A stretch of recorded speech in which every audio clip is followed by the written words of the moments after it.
Everyone desires to be in a relationship. Everyone wants to have a lovely home. Everyone wants their sweet relationship to translate into a perfect union that would last and endure the test of time. Beyond these desires, wanting and wishing, is the need to sustain and grow your relationship. A relationship is like an input and output process. What you put or give inside is what determines what you get out of it. You cannot give what you do not have. When you have not explored, researched, or studied what it means and takes to have a glamorous relationship, then you are empty in that relationship because you have nothing to offer. Relationship is like a school. Your effort is required to gain good grades, and when you don't put effort, you would have a failed relationship. Have you been executing attitudes and characters that are chasing away your spouse? Have you been the cause of the widening distance between you and your love? Have you been the one responsible for the cold attitude your spouse is displaying? Then let us take this journey together to see what you have been doing that have been responsible for the cold attitude and negative progress in your relationship, and how to solve and address them.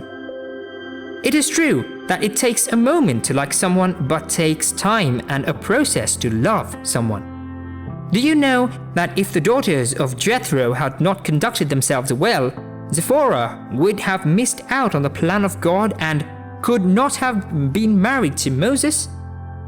Rebecca would have also missed her place and would not have been married to Isaac if she did not entertain the servant well. This is also the case of Ruth. If she had stayed at home and not gone to the field to work, she might have missed her Boaz and would not be in the genealogy of Jesus.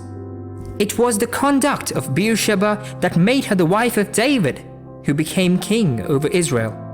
It was by the reason and open attitude of Abraham that he attracted the angels of God to his abode, and the promise to bless him with an heir was fast-tracked. He would probably still get the heir, but it may have taken longer than necessary. You need to be sensitive, you need to be deliberate, and you need to be committed in the relationship process. It is beyond the doings of God or angel to make the relationship work. God and the angelic being have played their part by bringing the both of you together, but it is your attitude, maturity, and conduct that would sustain that relationship. The world is faced with a new order now. The stories of billionaires divorcing their spouses are heartbreaking, and this is a clear sign that to have a steady and successful peaceful home, money is not the only criteria or key.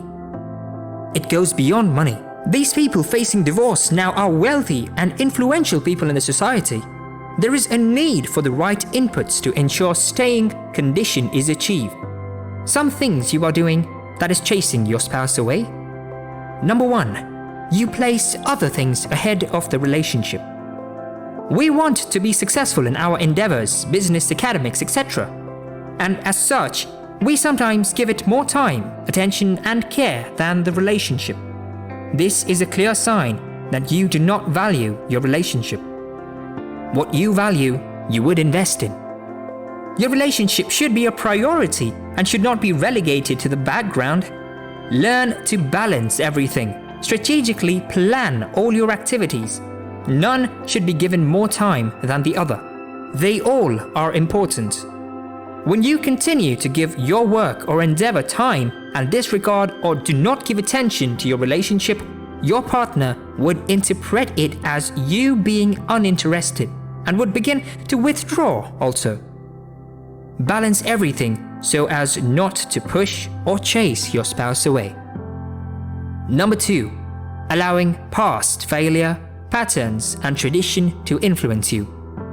This is a matter of insecurity and trust issue. Probably your parent or friend told you how it didn't work out with someone who does this, or someone from a particular place, or the idea that all men are cheats or all women are not sincere, and as such, you are holding back. You are not giving yourself into that relationship. You do not trust your partner. These things would culminate into a failed relationship. Understand that every relationship has its own uniqueness and peculiarity. That it did not work for someone else does not mean it will not work for you. We are created with different makeup and compatibility to things. Your mind and belief system is strong. What you see or perceive is what you get. If you see a successful home, chances are that you would have such as you envision. But when you are insecure, you do not trust your spouse, and you are always on the lookout for issues to justify or back up what you have heard or what you think, it is time to do away with your fears, concerns, and worries. You need to be positive. You need to do away with the negative things you must have heard that is troubling your mind and heart. God brought you both together, and as such, trust Him to direct and lead you through it. Be true, good, and responsible. It would work as perfectly as you keep looking unto Him to keep lead you on the lifetime relationship journey. Number 3, communication issues. Another way you are chasing away your spouse is your negligence in communication. It is wrong to assume your partner should always read your mind and do things you want. Rather, open up and talk to your spouse or partner and get things done the right way. Our relationship with God is sustained by communication. When you stop communicating with Him, you get disconnected, and this also applies to our earthly relationship. You get disconnected from your partner when you stop communicating effectively and want them to assume what you are saying or feeling. Get the communications lines together and connected back. Communication is key to a long-lasting relationship. Learn to share your heart and feelings together. Do not keep your partner aside or keep them off. Also, remember that a problem shared is a problem half solved. The idea or way your partner would look at the issue would go a long way in helping you, and it would also show your regard and respect for them. Do not take matters to outsiders or even friends without discussing them with your partner. Number 4, no empathy, care, or love. We all have diverse love languages. You might be chasing your spouse away by your failure to identify the love language of your spouse. Probably, your spouse has noticed yours and is doing well to make you feel loved, but does not get this from you. This would make your spouse embark on a backward drive from you. Remember, relationship is a two-way thing. When you do not feed it, you are letting it open for outsiders to feed. Understand your partner's love language and try to show them minimum love and care. Affection is necessary. Meet your partner's basic love need. This could be buying a little gift, sending a text message, regular calls to know your partner's welfare, sharing of time. The list goes on. Make them feel loved and important to you. Do not give room for others or make them question your love. Building a relationship is a process. You must observe, study, learn, and show it.